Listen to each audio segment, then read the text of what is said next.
If you watched my short yesterday, I posted that I was going to go look at a 55 gasser or 55 Pontiac Chieftain, that I was going to build a gasser out. That didn't work today. I'm driving 2.5 hours. I got to be at work tonight, so I'm rushing to get this done. But I found the perfect shop truck that I've always wanted. I'm in the Suburban today with the 6-liter because my Dodge needs a transmission. But the Bourbon will pull it just fine. So let's go take a look at this thing.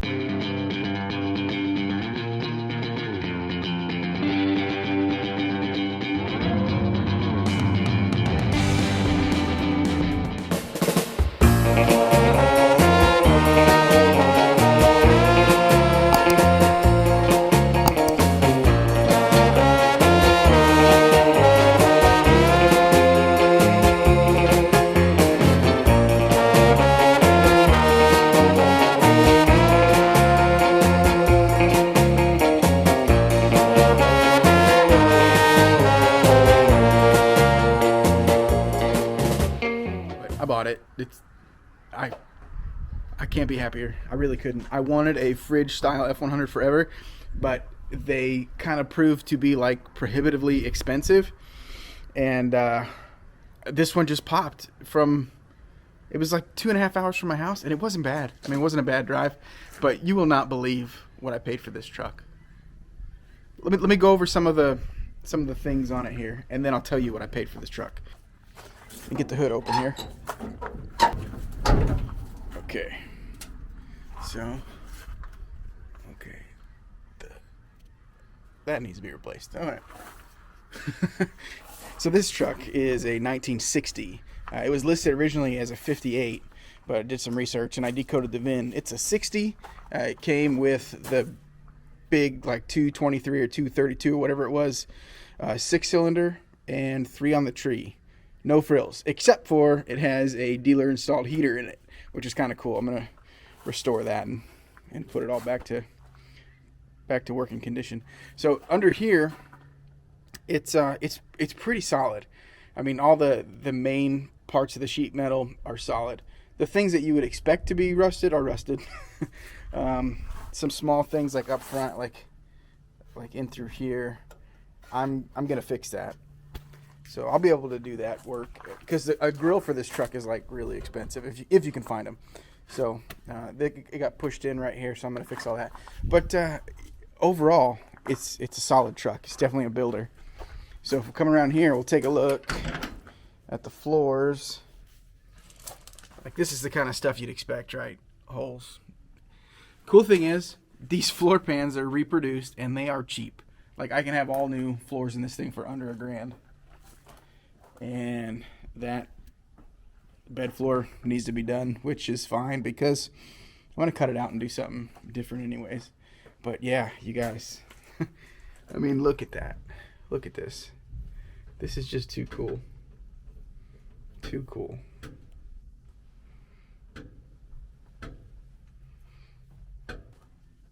I just love the forward swept lines of this truck, like you see right there in the cab, that everything looks forward. It looks like it's just like going forward, going fast. That's pretty cool.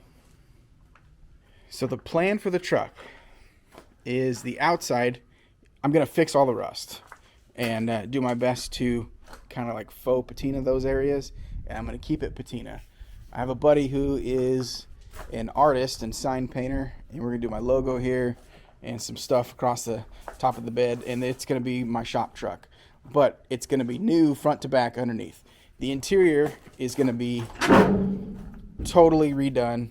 It's going to be clean and painted, and it's going to look brand new and $1 million in here. And it's at very least going to have heat. I may do AC in it. I don't know. Probably not. I think I'm going to kind of keep this as budget as I can. So just get that heater going would be pretty cool. So the inside's going to be just totally squared away and looking great. And the outside, I'm going to keep this patina because I really, really like it. It earned this patina as far as I can, as far as I'm concerned. Like, all these are years. All this is a story. You know what I'm saying? Like, look at all this. Look at this. This is all a story. Someone used this truck to earn a living, or at least, very least, to, you know, go back and forth to work. And all these little wounds are part of the story, and I just can't get rid of that. I cannot do it. Like, all this stuff means something to this truck. It's all part of the story, and I want to keep that. I'm really excited to be part of the history of this truck.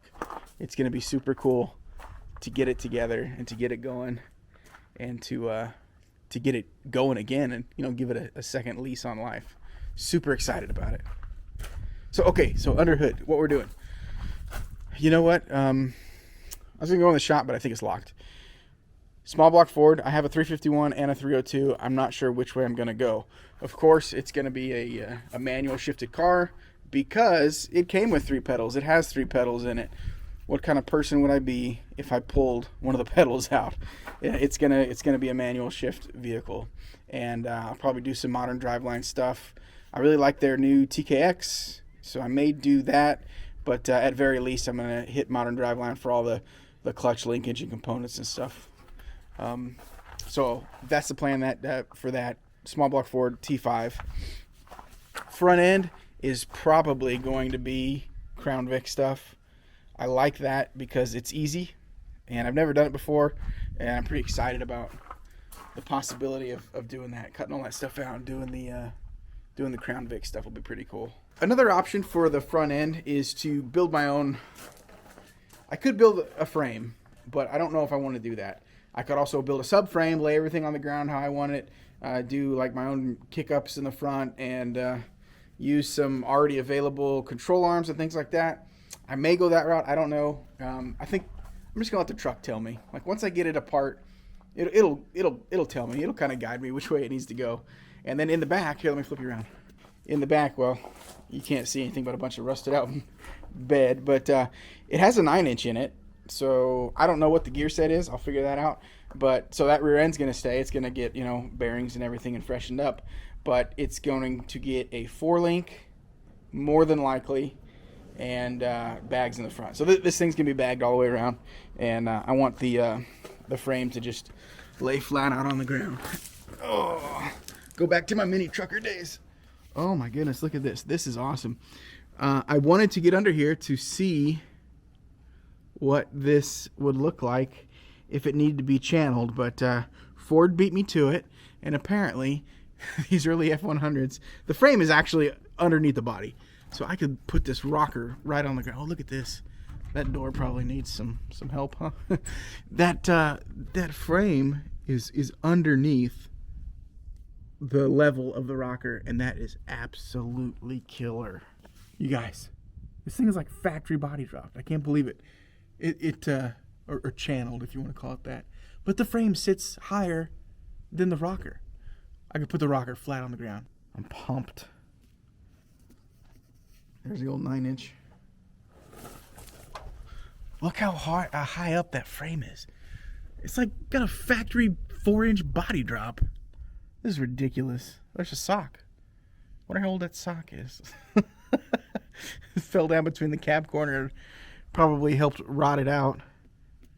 But dude, yes. Can you see the vision? 4-link, bridge across the back, all bent tubing. The whole rear end's gonna be bent tube. All the structure. Oh, look, all the e-brake stuff is there. That's cool. This is a clean slate, guys. I am so freaking pumped on this truck. I'm so pumped. Okay, now going back to the body, it needs cab corners. I found a couple companies that make them. Most of the sheet metal is available on eBay for this thing, and it's pretty affordable. Cab corners, it needs front fender corners. I saw that they make it like up to here, and they also make one that's like this section here.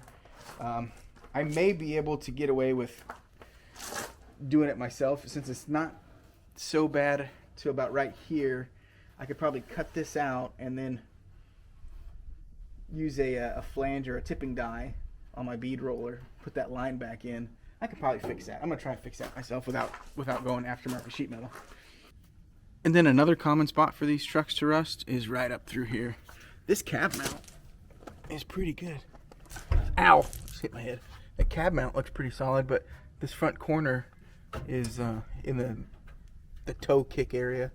It's kind of mangled, but overall not too bad. Okay, check this out. I love this seat. I'm going to reupholster this seat. It has been reupholstered. Check this out. So someone put vinyl over it, but the original is like this cool pattern back here.